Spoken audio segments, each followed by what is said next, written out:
to me with all your might and never let me go. So this is a love story. Everybody likes a good love story. Unless, of course, you're not in love. But if you're in love, you probably like a good love story. And someone else's love story can give us a feeling of empathy, of understanding. But what is the line between that and invasion of privacy? Like the feeling of reading someone else's diary. So here, picture that you are up in the attic of the house, and you find this beautiful box, and you open the box, and you find these bundles of notes, beautifully wrapped, slightly perfumed. These beautiful notes, and they're all tied up with ribbons. This is a love story. So you open the box and you untie these bundles and you start to read, and you realize that you are reading somebody's love letters. And you detect this incredible relationship that spans decades, that spans years, such beauty, such emotion, such perfection. And then you get that embarrassing feeling that you get when you are reading someone's innermost secrets, but you can't help yourself. So you read on.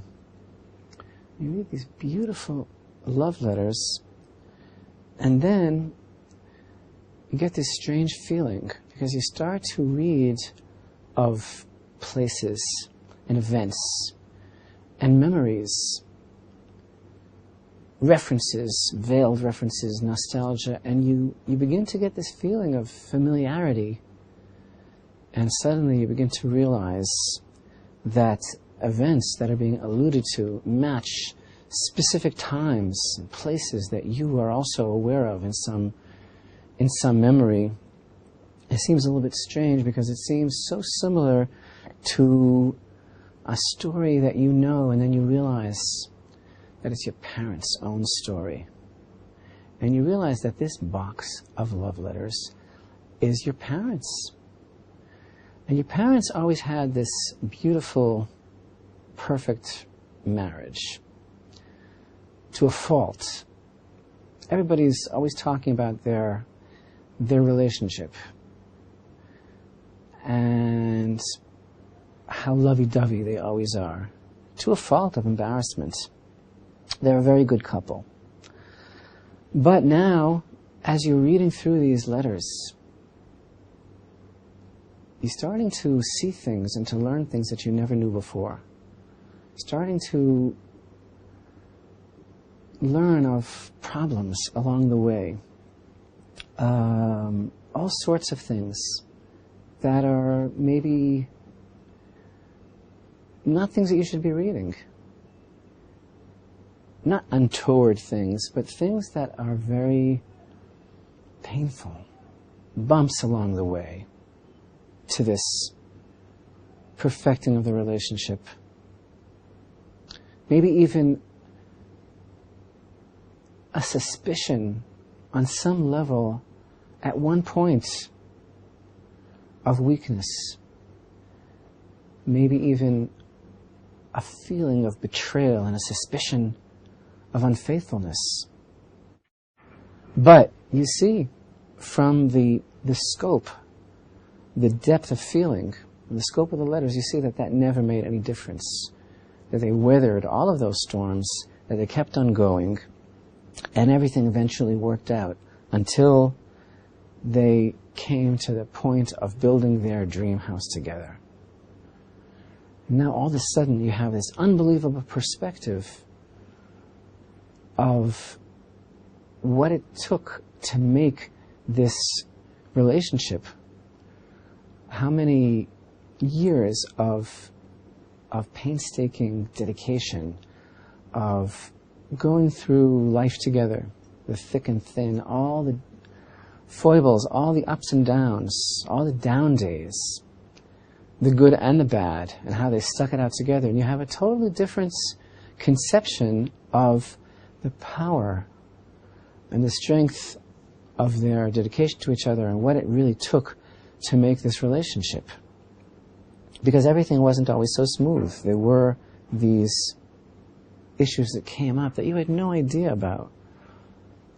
But the beautiful thing as you're going through this wrenching experience, not only is it someone else's diary that you're reading, but you're reading these love letters and it's your own forebears. And you see that there were these moments of such difficulty, but now you see how it was all worked out and how there's no acrimony at all. None. And it was all chalked up as par for the course in the experience that they had to go through to really learn what it was to love each other. So this is exactly what is happening in the beginning of our Torah reading this week, Parshat Masai, the ultimate last Torah reading of the book of Numbers, opens with this diary that Moshe is writing at the behest of Hashem. Eila masei b'nei Yisrael asher yatzu me'eretz Mitzrayim v'tzivotam biyad Moshe v'Aaron. These are the journeys of the children of Israel who went forth from the land of Egypt according to their legions under the hand of Moshe and Aaron. Moshe wrote their goings forth according to their journeys at the bidding of Hashem. And these were their journeys according to their goings forth. And these places are all of the way stations along the way to coming into the land of Israel. And as we have experienced throughout the entire book of Numbers, this generation, leading up to the generation that was to go into the land, generation of the desert, generation of the parents' love letters, was so fraught with down days, with ups and downs, with rough spots, even with moments of suspect, of adultery almost, of unfaithfulness on some level. But yet, there's no acrimony. And now that their children are coming into the land of Israel and their permanent borders, no wonder there is a custom that when reading these 42 way stations, when reading the 42 journeys, there are some who are careful not to interrupt, not to stop, but to read all of these 42 journeys in one reading.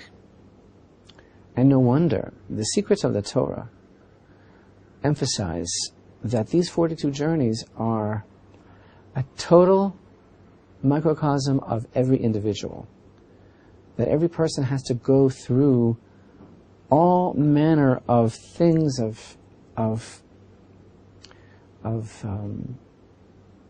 adventures, of difficulties, of ups and downs, of discoveries, of self-knowledge, and painful things on the road to establishing our permanent relationship with Hashem. Because the Torah is emphasizing that these journeys are not only the youthful days of our relationship with Hashem, but also they are the story of every person. And these are the journeys along our life's road to establish a permanent, lasting, tested relationship with the love of our life, who is Hashem. So we open the box and we read these love letters and we see that there are things that are being referred to here, stops along the way where things happen, untoward things, difficult moments, times of testing, times of backsliding, times of even of suspicion. And yet there's no bitterness, there's no acrimony at all. The relationship became so stabilized and so strengthened and so proven, specifically because of the things that we went through together along the way until the moment that we're able to come into that permanent home. And so these memories, these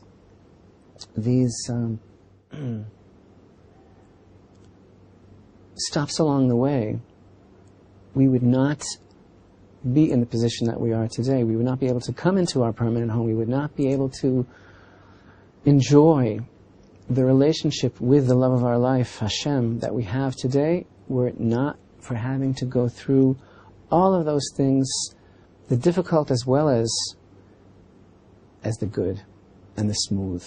And thus, reading these journeys, like reading those love letters, becomes an exercise in catharsis and in clarity and in uplifting the past and elevating everything that we've been through to the place of knowledge that this was all part of going through what we had to go through, developing our permanent, intimate, lasting relationship with Hashem. To tell the world that you